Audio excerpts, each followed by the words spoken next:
Want to hold you tight and say everything's gonna be okay. Kai sabra brain na woman now name ya and cry to child. Hold on to your faith. There will be a brighter day.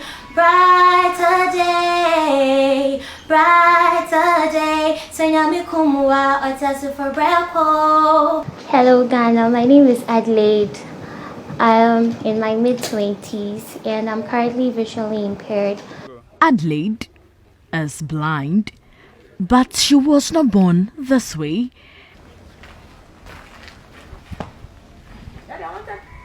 Her childhood, she tells me, was a memorable one, growing up at Nungwa, a suburb of Accra.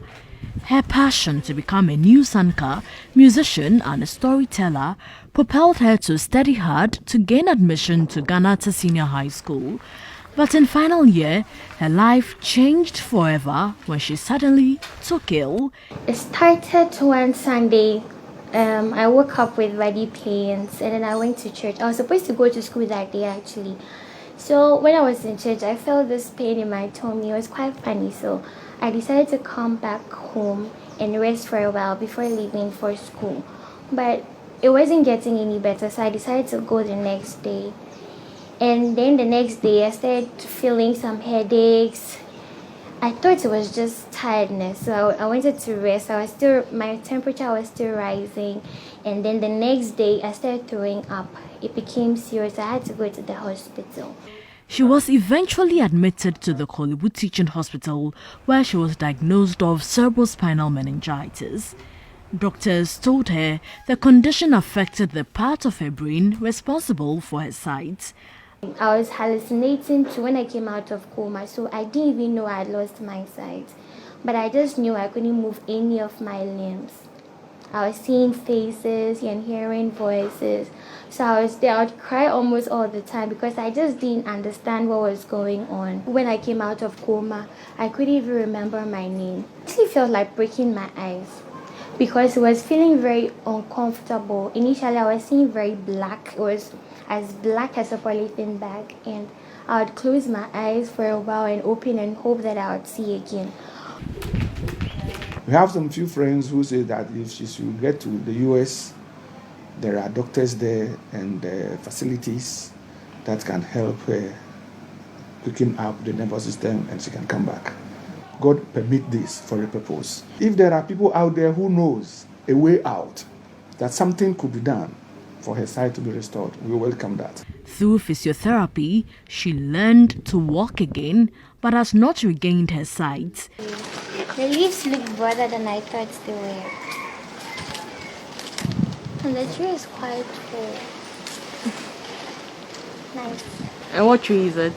Mango tree. I asked her about what she misses most about her sight. I miss the skies. When it's evening, I'll stand outside and be watching the moon and be watching the sky. So I think I miss that more. I've missed watching the weather, like seeing nature. I've missed that, watching flowers and all that. Through it all, she has discovered the power of her voice. Today we're coming your way with 2-in-1. And these stories talk about how our happiness depends on each other's happiness. Just in connection with our very last story, we talked about how we can be very happy by giving to others what would make them happy.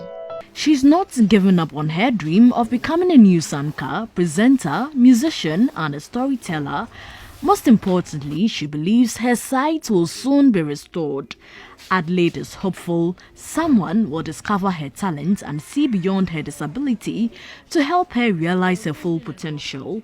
Did you ever ask God why did He allow this to happen to you? No, please. Sometimes I look at the brighter picture. I feel it could have been worse. And what happened to me was close to death. Somebody went through that and didn't survive. And so, why not me? At least maybe I'm inspiring someone today. 'Cause when you dream, it might come true. When you dream big. Portia Gabor, TV3 News, Accra. When you dream, dream big.